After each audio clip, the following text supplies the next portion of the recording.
Listo. Ok, nos habíamos quedado en este caso en Historia del Perú con el término del ochenio, ok, en este caso del gobierno de Manuel Apolinario Odría. Había en este caso, había llegado al poder nuevamente en un segundo gobierno Manuel Prado Ugarteche, ok, y su gobierno se llamaría La Convivencia, ¿ya? Pero es un gobierno que no terminaría. A pocos de terminar su mandato, en este caso, es derrotado por una junta militar. Por eso que en el título es La Convivencia y la Junta Militar de 1963. ¿Ok? Entonces, haciendo un pequeño recordatorio, ¿ya? El Perú en este caso, como se dice, ya ha terminado un periodo represivo que fue la dictadura de Manuel Odría. Con la elección de Manuel Prado Ugarteche se empieza un periodo democrático, ¿ok? Dicho periodo significa una etapa de libertades políticas que puso fin a las persecuciones del gobierno militar y un intento de, en ese caso, mejorar el desarrollo industrial. Manuel Prado, llega al poder mediante elecciones, gracias al apoyo del sector aprista, presentándose en el partido Movimiento Democrático Peruano y derrotando al candidato odrillista, en ese momento oficialista, Hernando de la Valle.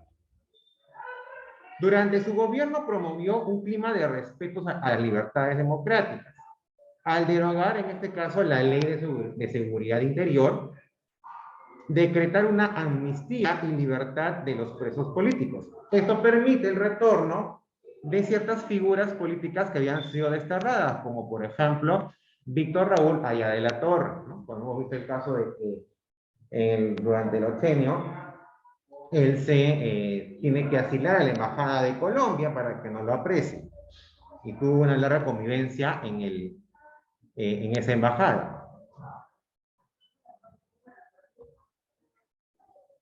¿Ya? Entonces, ¿de dónde viene el título o el mote de convivencia?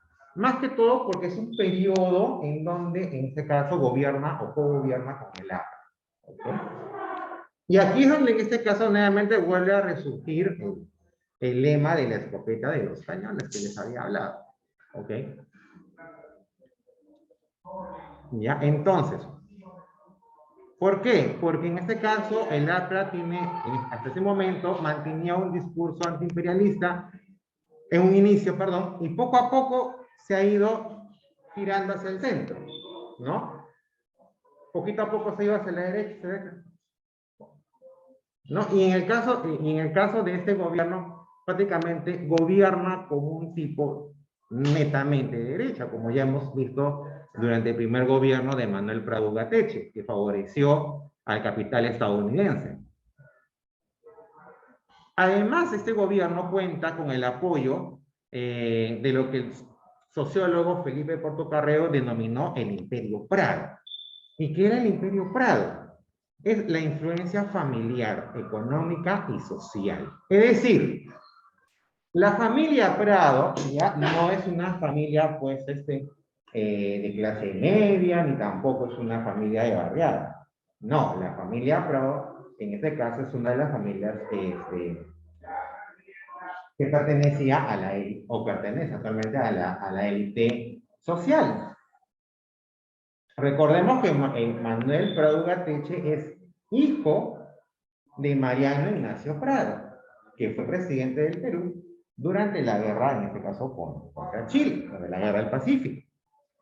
¿Ok? Y entonces es una familia, en este caso, que tiene o maneja y administra ya instituciones como el Banco Popular, la Compañía de Seguros Popular y Porvenir, o sea, empresas grandes en el país, fábricas textiles como Santa Catalina y manufactureras del centro. Y también tiene una próspera actividad urbanizadora, es decir, construcción de viviendas, ¿ok? En Lima. En los terrenos, en ese caso, de Orrantia, lo que hoy es la avenida Javier Prado. ¿Ya? Orrantia es lo que hoy es la Javier Prado, pero en este caso para el lado del oeste, o sea, como quien llega a San Magdalena, la avenida Brasil. Toda la zona es zona de Orrantio. En el aspecto interno, en 1954, Aya de la Torre escribió en la revista Life: la democracia y el capitalismo ofrecen la solución a los problemas mundiales. ¿Para qué escribió eso? En 1957, Manuel Seoane hablaba de un nuevo trato, buscando popularizar el capitalismo, que antes era, en este caso, que antes el APRA luchaba contra el capitalismo, ahora se están uniendo al capitalismo, y buscaba eliminar esta frase inicial, o, ¿no?, con la cual nacía este partido, que decía que solamente el APRA salva al Perú. Es así, ya, ante esta inclinación hacia el capitalismo del APRA, que en la cuarta convención nacional del Partido Aprista, que fue en octubre del 59, se generaron fuertes críticas a la cúpula aprista por haberse aliado con la oligarquía, o sea, con haberse aliado con un presidente, en este caso, que representaba a las élites, cosa que el APRA desde su nacimiento había estado en contra. Entonces, poco a poco vemos en el primer gobierno de Fraude Gatteche igual. El APRA ya, a raíz de la Segunda Guerra Mundial, ya se va inclinando hacia el capitalismo. Pero en la etapa de convivencia, donde prácticamente está cogobernando, ya en este caso hay ya una corriente más fuerte hacia el capitalismo, ¿ya? De parte de la cúpula, de parte de los líderes. Pero no es, o sea, si bien les había dicho que el APRA de alguna manera hay una organización política de las más fuertes en el país, eso no quiere decir que hable el líder y todos lo siguen, no. Habían corrientes en contra y se expresaron en esta convención, ¿ok? Tanto es así que se creó el denominado Grupo del 23, en defensa de los que ellos llamaban los principios del partido. Y en este caso, para mí, y luego, este grupo se convertiría en lo que hoy se conoce como el APRA rebelde. ¿Ok? Y finalmente, para 1962, se convierte en el Movimiento de Izquierda Revolucionaria MIR, cuyo líder fue, en este caso, Luis de la Fuente Uceda. Y estos movimientos después, en este caso, desarrollan en el país, en este periodo, ya una serie de movimientos de guerrillas muy parecidos o inspirados, en este caso, a la Revolución Cubana. Surgieron en ese periodo movimientos campesinos debido al problema de la tenencia de la tierra. No se llegó en este periodo a proponer una ley de reforma del agro, ojo. Ojo con este concepto, reforma del agro. O sea, si bien la reforma agraria termina de consolidarse o termina de formarse en el gobierno velazquista, no es que Velasco lo saca de la nada. Ya era un concepto que se venía manejando desde el año 60 y pico, 50 y pico.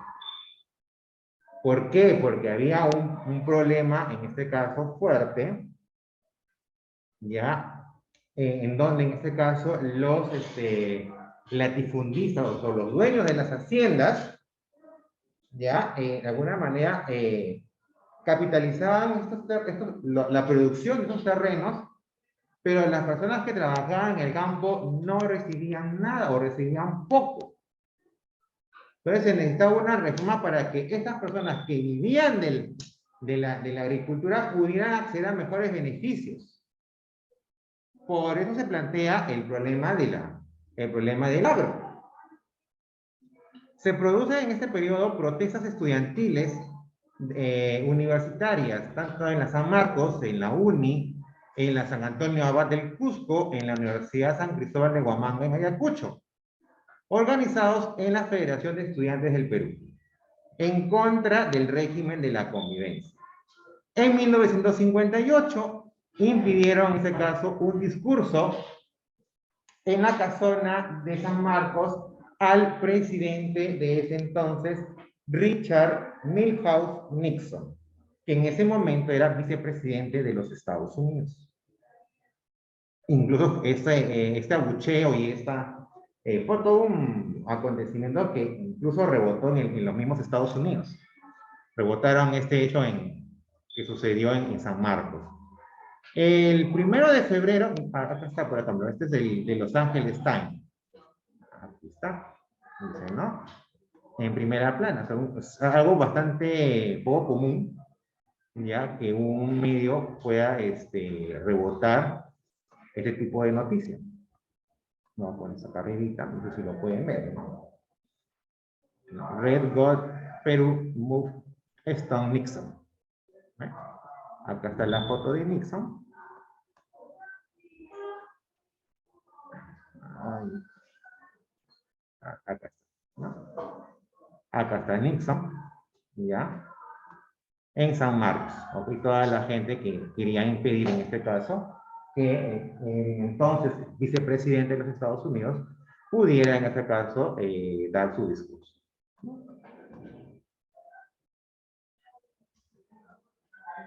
Ya, entonces seguimos.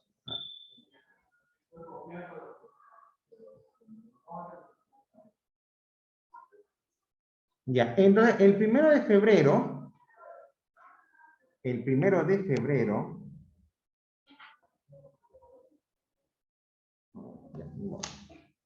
de 1957 se creó el Comando Conjunto de las Fuerzas Armadas, que eran los encargados del planeamiento y la coordinación de las fuerzas del Ejército, la Marina y la Aviación, o la Aeronáutica, con la misión de asesorar al presidente en los planes de defensa y dirección de la guerra.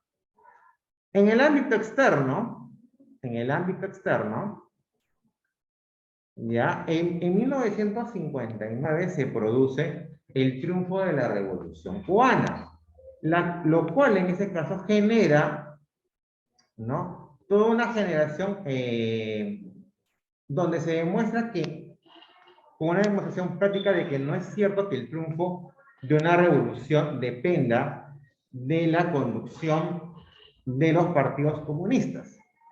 En Cuba, a pesar de que triunfó los comunistas, ya, al mando de Fidel Castro, ok, después posteriormente, hasta la actualidad Cuba padece, en este caso, de un bloqueo económico por parte de los Estados Unidos. Pero en ese tiempo estaba muy, en el imaginario de la gente, estaba muy, muy pegado de que un triunfo comunista en América era imposible. Entonces, al derrocar Fidel Castro al presidente de ese entonces, Fulgencio Batista, cambia la perspectiva. Y esto es lo que genera que en este caso en diversos países de Sudamérica ya se formen movimientos de guerrillas muy similares en este caso al movimiento de Fidel Castro, ¿no? Y en este caso pretenden llegar al poder a través de las armas. El proceso cubano dice provocará, como les mencioné, una oleada de movimientos guerrilleros en prácticamente toda América Latina. ¿Ya? El próximo año sí hablaré mucho sobre la Revolución Cubana. Es también un tema bastante interesante. Los Estados Unidos, ya con su presidente John F. Kennedy en ese momento, impulsan la llamada Alianza para el Progreso, que sería un instrumento de ayuda económica a los países latinoamericanos durante 10 años para poder realizar reformas en los campos económicos, políticos y social. Se proyecta una inversión de $20.000 millones y dura un promedio de 4 años, ¿ya? Pero en este caso toda inversión tiene un retorno. O sea, no es, como digo nuevamente, no es porque el gobierno de Kennedy es bondadoso y quiere enviar dinero a países pobres, no. Sino en este caso es para poder ahuyentar, en este caso, algún crecimiento o alguna ideología comunista. Producida la Revolución Cubana, los Estados Unidos obviamente no se quedan atrás. Promovieron una asamblea de la OEA, ¿no?, que es la Organización de Estados Americanos, para poder decidir la expulsión, en este caso, de Cuba. Pero un diplomático peruano llamado Raúl Porras Barnechea no acató esta presión estadounidense y votó en contra. Esto incomodó a el presidente Manuel Prado Ugarteche, por lo que Porras Barnechea queda fuera del gabinete. Y en este caso, al quedar, en este caso, Raúl Porras fuera, permite a Manuel Prado, en este caso, romper relaciones diplomáticas con Cuba. En el aspecto económico, hay un enorme gasto de subsidios y créditos a la industria nacional, con el objetivo, en este caso, de fomentar el desarrollo, ¿no? Este procedimiento fue criticado por Pedro Beltrán, quien era en su momento director del diario La Prensa. El diario La Prensa era muy similar al diario El Comercio, en cuanto a formato. O sea, ustedes conocen el diario El Comercio, ¿no?, que es todo un papiro. La prensa tenía el mismo formato, era también un papiro. Y eran posiciones muy similares. O sea, en este caso, pro economía de mercado. ¿Ok? Este hecho, en este caso, hace que Manuel Prado, ante las constantes críticas de Pedro Beltrán, hace que en este caso Manuel Prado nombre a Pedro Beltrán como ministro de Hacienda y jefe de gabinete, a partir de lo cual Pedro Beltrán impulsa una política económica liberal. Entre otras medidas, aplica la siguiente: libera los precios, es decir, elimina los subsidios. ¿Ya? ¿Qué es un subsidio? Es un monto que en este caso el Estado paga a los productores para que el producto que tú compres no lo compres a un precio alto. Ejemplo, si por decir, tú comprabas el pan a 50 céntimos, un ejemplo burdo, ¿ya? Entonces, por eso se podría dar una alza del producto del pan debido a posiblemente los insumos, hay un alza de insumos a nivel internacional. Entonces, para evitar que el pan te cueste 80 céntimos, por decir, el Estado daba, o sea, te mantenía los 50 y el Estado ponía los 30 centavos. Esos 30 centavos que ponía el Estado se llama subsidio. Cuando entra Pedro Beltrán, saca el subsidio. Entonces ya la gente que compraba 50 centavos lo va a comprar a 80 centavos. ¿Ok? Eso es lo que hace Pedro Beltrán. Promueve en este caso la masiva importación de alimentos, ¿no? Y esto perjudica en este caso a la agricultura peruana, ya que la agricultura que de por sí era pobre y en este caso rudimentaria, tiene que competir con productos importados muy baratos y además subsidiados por su país de origen. Es así que en este caso el liberalismo criollo pensó en este caso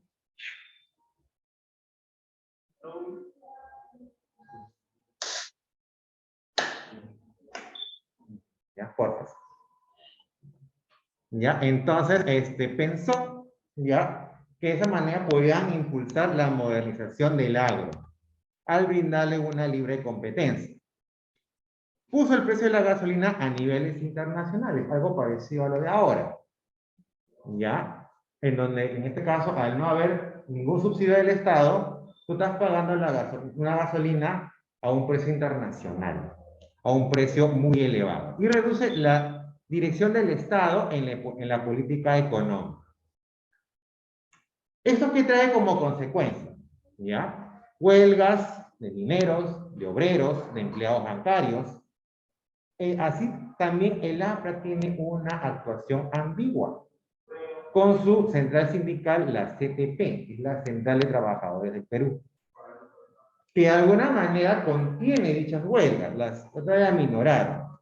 Esto originó que los sindicalistas se independicen. O sea, antes era la CTP, pero al ver que en este caso esta CTP manejada por el APRA, y ante la evidencia de que esta política de Pedro Beltrán los perjudicaba y no hacían nada de la APRA, los sindicalistas se empiezan a ir de esta CTP.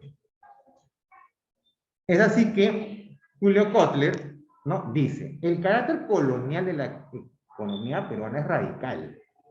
La burguesía industrial peruana es apenas un satélite de la estadounidense, como lo explican los propios asesores del Ministerio de Guerra de los Estados Unidos. Aporta apenas el valioso conocimiento que tiene del mercado y los contactos para poder tratar con el gobierno y los sindicatos. ¿Qué quiere decir esto? Lo que quiere decir es que en este caso la economía peruana no tenía bases para poderse desarrollar de manera independiente. Estaba sujeta, en este caso, al crecimiento de la economía estadounidense. O sea, a pesar de haber sufrido la experiencia del CARE 29, todavía nuestros gobiernos peruanos mantenían esa ligación con la economía estadounidense. Entonces, liberalizaba en este caso, o mejor dicho, no había ningún, o sea, no estableció una libertad en cuanto a precios, que de alguna manera hacía que los productos estadounidenses llegaran al mercado peruano como si fuéramos parte de un estado de ellos. ¿Ok? Entonces, eso impedía en este caso, o todo perjudicaba a la empresa, a los productores peruanos. Por ejemplo, ya, para que tengan una idea de lo que estoy diciendo. Por decir ustedes, ya. A ver, este pantalón se supone que es chino. ¿Ya? Ok. Me costó 110 soles. ¿Ya? Entonces, ¿por qué en este caso yo compro un pantalón chino? Porque es más barato. ¿Ok? Pero, ¿y por qué llega a ser barato? Porque hay un TLC, un Tratado de Libre Comercio firmado con China, que lo que hace es que el Perú no le cobra, en este caso, impuestos de aduanas y otros a los productos chinos. China, al tener una producción enorme, puede en este caso abaratar costos. Pero, por ejemplo, imagínate una MIPE peruana que fabrica jeans, que tiene que en este caso comprar maquinaria, que tiene que comprar insumos, que tiene que pagar transporte. Entonces, esos precios se elevan. Entonces, un jean peruano, ¿cómo te puede costar? 150 soles. Te pongo un ejemplo burdo. ¿Ya? Pero eso el consumidor final no lo ve. Pero ¿es una competencia igual? No. Es una competencia desigual. Es una competencia desigual. Porque no es lo mismo un gran productor chino que tiene muchas manos, que paga poco, que tiene subsidios de su propio estado, a un productor MIPE peruano que se las tiene que ganar solo. Ni siquiera el Estado lo puede apoyar. Eso es lo que se reclama en la economía peruana. Ni siquiera los propios estadounidenses son tan papistas como lo somos los países del tercer mundo, que liberamos todo, pero ellos le ponen impuesto, tienen otro nombre que no me acuerdo, pero ¿para qué? ¿Por qué le ponen impuesto al producto que viene de afuera? Para proteger a su productor nacional. Entonces, igualas en los precios. Entonces, ya el criterio del costo, ya no es factor fundamental para la decisión, sino vienen otras cosas, la calidad de la tela y otros asuntos que ustedes ya más o menos conocen. Por eso que, o sea, al aplicar una economía liberal así, hace que los productores agrícolas no compitan en igualdad de condiciones con los productores estadounidenses. Eso es lo que reclamaban en este caso. ¿Entienden? Ahora, y ahí hay otras obras también, ¿no?, que se desarrollaron. En el 62, para terminar rapidito, porque ya se me va la hora, ¿ya? ninguno de los candidatos obtuvo una mayoría necesaria para, en este caso, aceptar el gobierno. El mayor número de votos fue para Aya de la Torre, luego sigue Belaúnde Terry, y en el tercer lugar, Odría, con su partido Unión Nacional Odrista. Ante esta situación, el Congreso tenía que decidir, ¿ya?, quién iba a ser el presidente. Por ello, apristas y odriistas se unieron para elegir a Odría como presidente. O sea, los apristas se unieron con su verdugo de antaño para elegir el verdugo. Por eso es que el APRA se le dice la escopeta de los cañones. ¿Correcto? Entonces, pero las Fuerzas Armadas, al ver estas componendas, ya llevaron un golpe de Estado y derrocan a Manuel Prado. ¿Ok? Después, en cuanto a la Junta Militar. Entonces, ante la excusa de un supuesto fraude, ¿ya? Pero en este caso es más que todo por un problema de convulsión social, ¿ya? Entonces se forma esta junta militar, presidida primero por Ricardo Pérez Godoy. 6 meses después lo reemplaza el general Nicolás Lindley López. Ese nuevo golpe de Estado, pues no era algo similar a un cuartelazo, ¿no? Es más bien la Fuerza Armada como institución es la que en este caso preside ese gobierno. O sea, no hay si bien lo preside Pérez Godoy y después Linde, no es una revolución tipo Odría o tipo Rufino Benavides. No hay un caudillo, un líder. Era un conjunto de militares que querían llevar un proceso, una transición, ¿ok? Ya, y en el 63, en este caso nuevamente, se realizan nuevas elecciones, ¿no? Se forma la Alianza Acción Popular y Democracia Cristiana con Belaúnde Terry. Además se presentan también nuevamente Aya y Odría. Quien gana las elecciones es Fernando Belaúnde Terry, por primera vez, ¿ok? Y ya en la siguiente clase hablaremos un poquito más sobre Belaúnde. Bien, chicos, hasta aquí mi clase. Nos vemos mañana ya para desarrollar los puntos que les había mencionado. Chao, chao.